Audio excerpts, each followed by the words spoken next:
Hello again, everybody, and welcome to Warriors Fast Break here on HBC TV 25. I'm Justin Barrientos. Thanks for joining us. And this week we'll start off with men's basketball. Head coach Todd Eisner joins us. Welcome again. Thank you.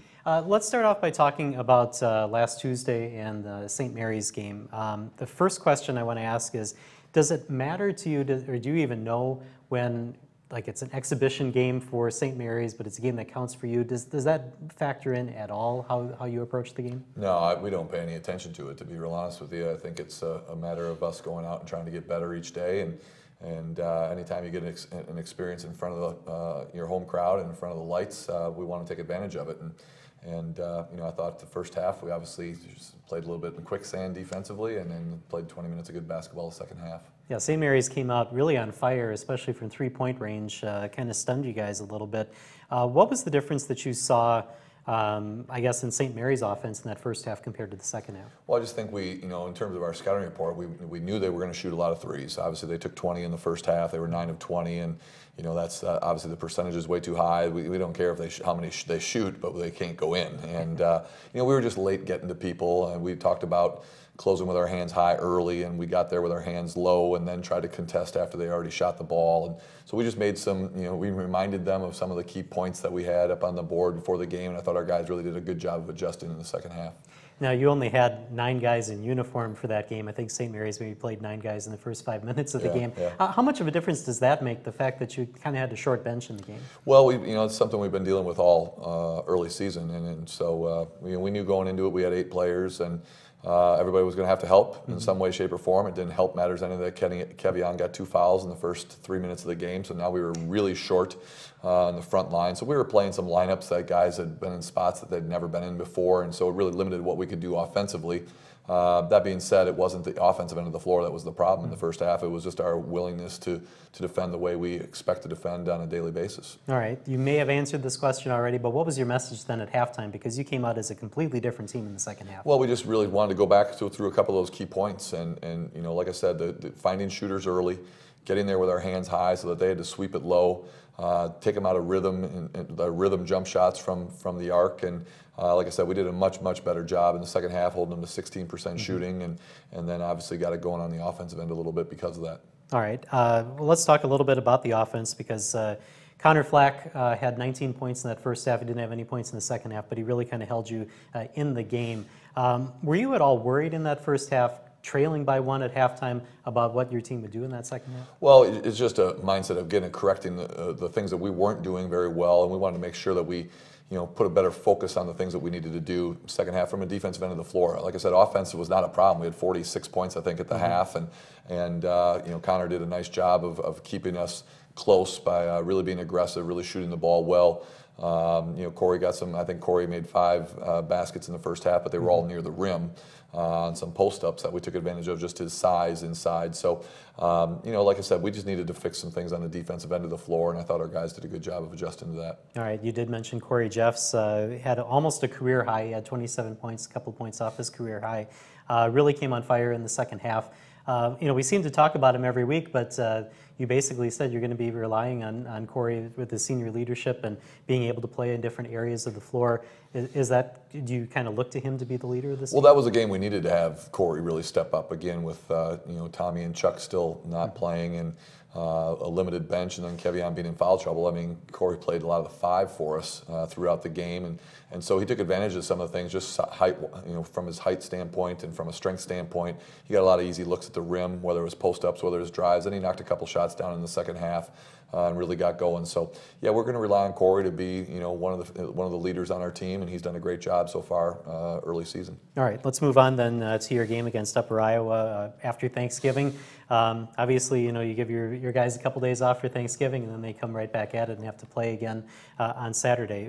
When did you get your guys back, and how quick a turnaround was that to play? Well, I'm probably not the most popular coach in the world, but we didn't have any days off. Okay. So we played Tuesday, we practiced Wednesday, we practiced Thursday, we practiced Friday. It was a really important first game in the league for us, so we didn't have time for a day off at all. We had 3 really good practices. I was really pleased with our guys' approach. I think it led to what happened on Saturday.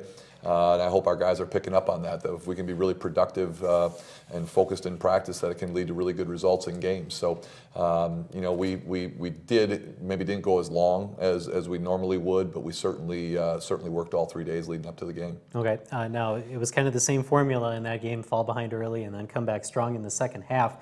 Is that kind of the way the season is going to go, do you think? I hope not. You know, I mean, we've got to be better to start the game. The first media timeout, they were 6 of 9 from the floor. The next 5-minute segment, they got up 11.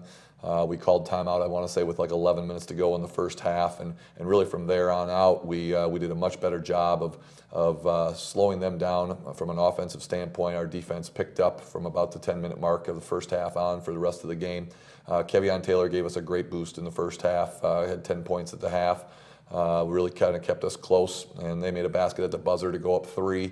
But then our second half performance was really, really good on both ends of the floor, but offensively in particular, with the 58 points in the second half and shooting 61% from the floor. Now, you did get Charlie Kuntz back for that game, and he scored 10 points. What was it like to have him back in the lineup? Well, it's been great. I mean, he you know, he really hasn't played a game in a year when you think about it. You know, he had the hip injury last year, and that took him out early in the season. He tried to make a brief comeback in January, I think, and just couldn't do it. So we got the hip fixed, and he's been really good in terms of being very diligent in getting back to basketball shape, skills staying sharp, and he gave us a great lift on Saturday. You know, having him and Tommy back gave us 9 guys that we could use. It gave our front line a lot better depth, and so you look at, you know, Connor played really well defensively.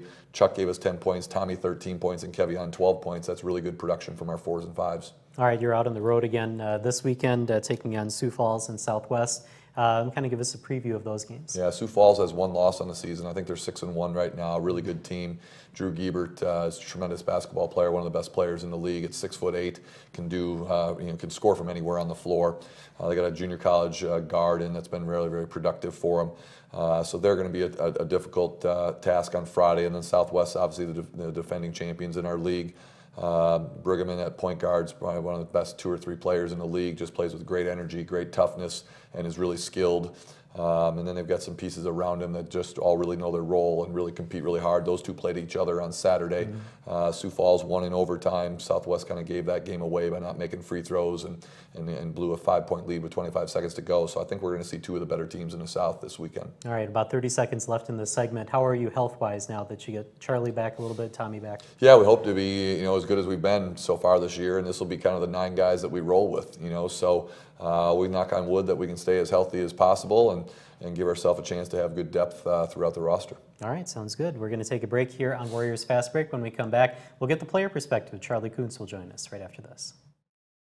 Isn't it the worst when your kids are trying to do homework and the web page won't load? Or you're trying to buy airline tickets to your next vacation destination and the checkout keeps timing out? When you switch to HBC's fast and reliable broadband internet service, these frustrations will be a thing of the past. Not only is the service fast and reliable, but it's backed by a 30-day guarantee and free local 24/7 Wizards technical support. Visit hbci.com to learn more or call 888-474-9995. And welcome back to Warriors Fast Break here on HBC TV 25. As we said, we'll talk to the players now, and Charlie Kuntz joins us. Thank you for being here today. We got to get one thing out of the way first. Right before we started taping, Coach said you were in charge of the defense on Tuesday, the St. Mary's game. Is there any truth to that? There's no truth to that, but you know, I try my best. I've been on the bench, you know, most of last year and start of this year, so I try my best to, you know, get the guys going and get the bench going as a whole. And then second half, you know, we came out and did what we could defensively. All right, we got to get one other thing out of the way. You're from Holy Angels, which isn't a very popular school around this area because of basketball and football. Do you still kind of keep in touch with your former school? Yeah, I do. My sister is actually a senior at Holy Angels playing volleyball, and she's going to Marquette next year, and they got 3rd in state for volleyball. So yeah, and football played last Friday. Won it all. And I try to stay in touch. My old coach from Holy Angels for basketball is in charge of administration there. And so I stay in touch with him about basketball and other things going on at school. And Holy Angels has had a lot of great athletes come out of there too. I think Larry Fitzgerald was from Holy Angels as well. Yep, I had the opportunity to meet Fitz, when I was a junior or senior at Holy Angels.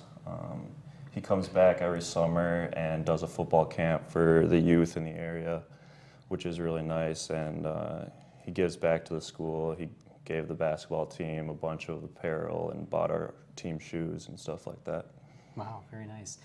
Let's get back to Winona State basketball then, and talk about coming back. As Coach said, you know, you missed some time, a lot of time last year with an injury, and then start out this year, look to be healthy, and then all of a sudden an injury happens. And I think you and maybe 2 or 3 other people went down within a span of a couple days. Can you tell us a little bit about what happened? Yeah, I mean, last year, obviously, with my hip, it was rough. You know, I felt it on a certain play, and I had surgery, got that out of the way, came back this year, you know, all riled up and ready to go, get back into things. And yeah, I went up for a layup, came down my ankle wrong on somebody's foot, and felt a pop, tore a ligament in my ankle. And then at that point, I think it's just all mindset. You know, it's going to heal itself over rehab and time. And you just got to have a strong mindset that, you know, it's going to get better, and you'll get back into the swing of things eventually. All right. What was your reaction to seeing other teammates then kind of go down, and you were all kind of out for a while? Yeah, it's tough, especially with me and Tommy. You know, we've been around a while, and we're kind of, you know, known as leaders now. And, you know, like I said, you just try to stay positive. You know, we have Kevion, who's stepped up in a major role now, and I think he's doing a great job. He started out a little slow, but he's just got to get his confidence back, and he's doing a great job of that now. So yeah, it's good to have me and Tommy back. All right. Tell us a little bit about taking the court against Upper Iowa and getting your first action in a couple years. Yeah, it's a little nerve-wracking. A bunch of emotions flying around. You know, in warm-ups, you're just thinking about what you can do to help the team out, and you know, mentally, it's just going out there and playing your hardest, and the rest will come. Coach always says, you know, you put forth your effort and attitude, and the rest will come to you offensively and defensively. So I think that was my mindset going into things, and the rest just flowed throughout the game. All right, so Coach, now that you have him back, what are your plans for Charlie for this? Well, it was great to have him back. You know, he gave us a great energy level off the bench on Saturday, and you know, defensively, Chuck does a lot of really good things. His hedging of ball screens, his ability to guard in the post, his versatility offensively, his ability to score near the rim, his ability to extend the defense by reaching out to the three-point line. He knocked down a big 3 for us on Saturday. He had a good offensive rebound putback for us. So he just gives us a lot of versatility. He's continued to build his body up. It's just great to have him back out there. He's going to be really important to our season this year. All right, and then last question for you. Got a doubleheader coming up this weekend. What's that going to be like to get back into the doubleheaders on weekends? Yeah, you know, it's always, this is where things start to get tougher as, you know, you start traveling on the road and you're in hotels, and then, of course, the doubleheader back-to-back. But it's going to be good to get back into the swing of things, I think. 2 tough teams from the South. It would two big road wins, hopefully, to help us out in the conference. All right. Well, thank you guys for coming in, and good luck this weekend. Thank you. All right, we're going to take a break here on Warriors Fast Break. We'll switch to the women's basketball team that's coming up right after this. Technology. It's supposed to make our life easier, but sometimes the simplest of devices can cause some pretty complex problems. Computer viruses, connection issues, even remotes. Don't freak out when you're in need of technical support. Geek out with HBC Wizards. From general service questions to computer care and repair, call us 24/7 for local assistance on your schedule, or visit your local office for convenient drop-off and pickup of your tech gear. Visit hbci.com/wizards to learn more, or call 888-474-9995. And welcome back to Warriors Fast Break here on HBC TV 25. Time now to switch to women's basketball. Head coach Scott Ballard joins us, and welcome back here. Thank you. I want to talk a little bit about the Waldorf game first, and that was the last time that we saw your team here on TV 25. But I also want to talk about somebody that we haven't talked about on the show yet, which is Rachel Novotny, and she played very well against Waldorf. Talk about the contributions that she makes to the team. Rachel is a quiet, unassuming personality and player, but she quietly gets a lot done. You know, she gives us something that we've not had in a long time, and that is a very active, long speed person that can play at the 5 spot defensively and at the 4 spot. She's unique because most 6'2" people that you see at our level, they're either not as fast or as long as Rachel, but the big thing with Rachel is how hard she plays. She really takes a lot of pride in her defense, and she can guard just about anybody. She can guard people on the perimeter. She can guard people that post up. And she comes from a high school program where there was a lot of emphasis placed on her defensively, and that's very refreshing and very important to us. It helps us a lot. All right. Well, offensively, she had 20 points against Waldorf, and then Hannah McGlone, 20 points and 17 rebounds, an incredible night for her. Well, you know, we obviously had a size advantage, but we didn't use it as much in the first half as we did the second half. And, you know, we started going inside to those two on a regular basis early in the second half and a lot in the third quarter, and it changed the total complexion of the game. We had a lot of open shots in the first half from three-point land. They were quick shots, but we weren't hitting a very good percentage of them. And you got to give Waldorf a lot of credit. They executed things well. They made some difficult shots. They had scoring come from multiple people, and they hung around with us, you know, most of the first half and early in the second half. But once we started playing some power basketball, then things got a little bit easier for us. All right, and then we had the Thanksgiving break, and you gave your team maybe a day or two off for Thanksgiving? Well, we let them go home after Tuesday night's game. With most of their families were here, and so they were home all day Wednesday, and then we had a late practice Thursday night at 7 o'clock, and had practice Thursday night and Friday preparing for Upper Iowa. All right, and then you go off to Upper Iowa and get the NSIC season started, 65-56 win. Talk a little bit about that game and what you saw from your team in that one. Well, the first quarter, the first and second quarter, Hannah, we were protecting her from foul trouble. She got a foul about halfway through each quarter, so she only played 8 minutes the first half. But first quarter, I think we were tied 13-13. Second quarter, we played better, and we're up 6 at halftime. Third quarter, we played really well, had them down 18 going into the fourth quarter. Fourth quarter, I hate to say that we took our foot off the gas pedal, but you know, we lost our focus a little bit. We started missing shots that we had hit, you know, the first 3 quarters. We had 4 silly turnovers against their zone or out-of-bounds plays in the fourth quarter. We missed 5 bunnies, so we didn't get a lot done. We had too many empty possessions, and that'll be a point of emphasis today at practice and playing against the zone. But we played well defensively most of the game. So you know that's always been a challenging place to go and play well. I just wish we would have finished the fourth quarter better, but we earned a cushion to work with going into it. All right, you talked about Hannah McGlone getting into a little bit of foul trouble, and for those who don't know, one of the philosophies that you have is if a player gets a foul early on in the game, you take them out of the game at the next time out to try to save them from getting into that kind of foul trouble. Well, we don't want anyone having more than 2 fouls at halftime. And the luxury of being able to do that is by having a deep bench. And so we don't want anyone to be in foul trouble where they're getting 2 fouls in 1 quarter in the first half and changing their aggressiveness or their mindset and approach defensively in the second half. So, you know, Hannah was not in foul trouble, but we protected her from getting in foul trouble.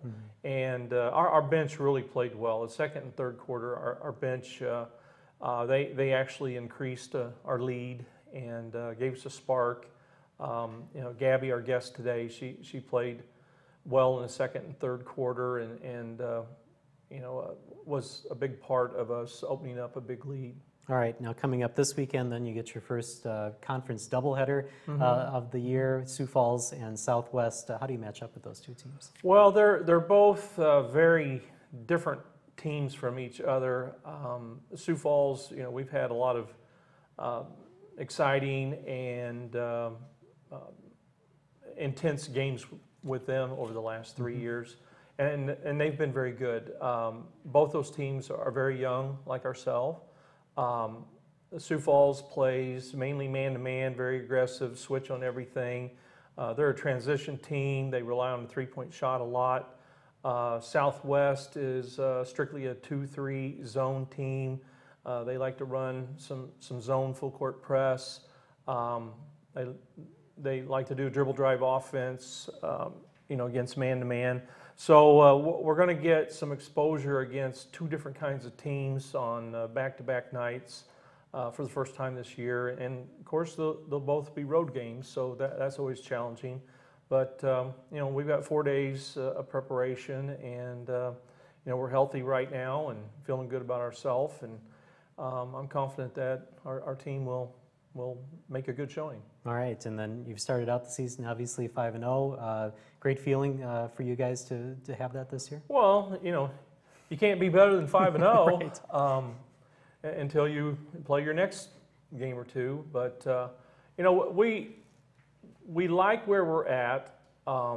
We like all the pieces we have to work with, but we still have a lot of work to do. We're still a work in progress. We had some struggles that against the 3-2 zone that Upper Iowa showed us. We've been expecting to see more zone than we have up to this point, but we finally seen some zone, and sometimes our movement without the ball was not what it should be. Sometimes our decision-making with passes was not what it should be. We just weren't very consistent with it.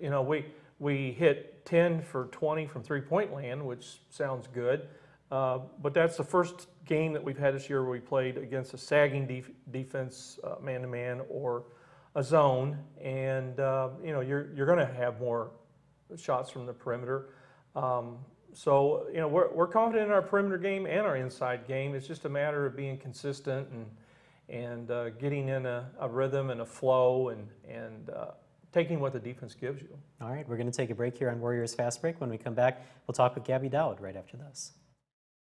Ever wish you could just swing by the local office to pay your bill quickly rather than calling a toll-free number and speaking to a machine? When you join the HBC family, you get that and so much more with local office locations and customer care. Whether you have general questions or would like to upgrade your services, HBC is here in your community, providing an unrivaled, personalized experience. Switching is easy and installation is free, and we're so sure you'll love HBC, we offer a 30-day guarantee. Visit hbci.com to learn more or call 888-474-9995 to experience the HBC difference. And welcome back to Warriors Fast Break here on HBC TV 25. As we said, we'll talk to a player guest now. Gabby Dowd joins us. Thank you for joining us here today. Thank you. All right, I got to ask kind of a silly question at first, because noticed that last year, your first year as a freshman, you had a T-shirt underneath your jersey, and this year it's a long sleeve under your jersey. Just, I guess, semantics are just, how does that help, and is that kind of a comfort thing for you? Yeah, well, playing post now, there's a lot of rubbing. So, to protect from really sweaty bodies, I like to just wear long sleeves so I don't have to feel that from other people. I get really sweaty myself too, so just, I don't know, comfortable. No, that's good to know. All right, I want to go off something that Coach Ballard said about the Upper Iowa game, is that in his mind, the team kind of lost focus towards the end of the game. Is that kind of, from the player perspective, what you thought as well? Yeah, I don't think it was consciously losing focus, but sometimes with this team, we've gotten out to big leads with almost every opponent that we've played, and sometimes for us it's hard to stay focused on the defensive end just because we can be so good when we really lock in, and compared to any other time, if we're not that locked in, then it seems like we're losing focus because we can be so much better. It's just maintaining it, especially when we have a big lead. Okay. I've said this to them before, and they're going to hear it again today, but we've had 3 games, well, actually 4 games, where at some point in time we had a 20-point lead or larger, and we let that get into single digits. And I've told them before, when you get a big lead like that, especially in part of the second half against a team, things are not going to get easier, they're going to get harder. If the other team has any, character, competitiveness, pride, whatever, they're going to start playing rougher and more physical and harder on defense. They're going to start being more aggressive offensively and driving at you, and maybe taking more three-point shots because they're starting to feel desperate. It's a sense of urgency that they are getting, and we have to learn to play like we don't know the score until the last 2 or 3 minutes. But we got to continue to do the same things that helped us get the lead. Sure. And it's human nature. I understand that, but it's also part of a maturity thing, a maturation process. And I'd rather be on the end of it that we are Sure. right now. But there's things that we need to learn how to handle better and keep the pedal to the metal. All right, I got to ask a question that I saw something on social media from the Warrior women's basketball Twitter. There's some kind of competition. There's a leaderboard. I think you're in 3rd place right now. 8s and 3s. Am I saying that right? Yeah. What is that competition? So we have to shoot. It's all 3-point shots. Okay. You have to make 8 and then 3 in a row, 5 spots, wing, corner, top of the key, both sides. So that's just what it is, and whoever can get done the fastest wins. And I think I was just really hot one day because our team's really good shooters. So being 3rd is huge for me. I think Julia. Well, she was 2 for 2 against Upper Iowa from 3-point land. I mean, that's a part of her game that she's really improved on since last year. And she's also changed positions. She was a guard last year playing on the perimeter, and now she's playing the 4 spot. So she's going against some bigger people in the paint, but then she's kind of a matchup problem for them when she's on the perimeter. All right, I ask about one of the things that got you here was your defense. Your high school coach praised your defense and said that that's the tough part of basketball. Scoring and getting all the stats is the easy part, but the defense is the big part. Is that something that you pride yourself on?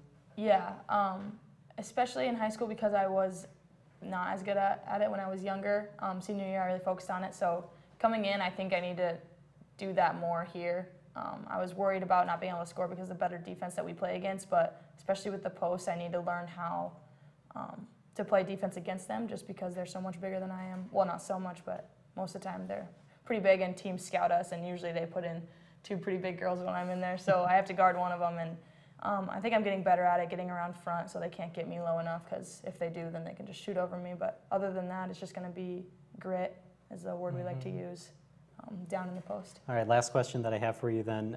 One of the other things that was in one of the newspapers articles that I read about you is that you were looking to get more steals, and you were trying to match something that a teammate had, like over 100 steals or something like that. You're still trying to accomplish that?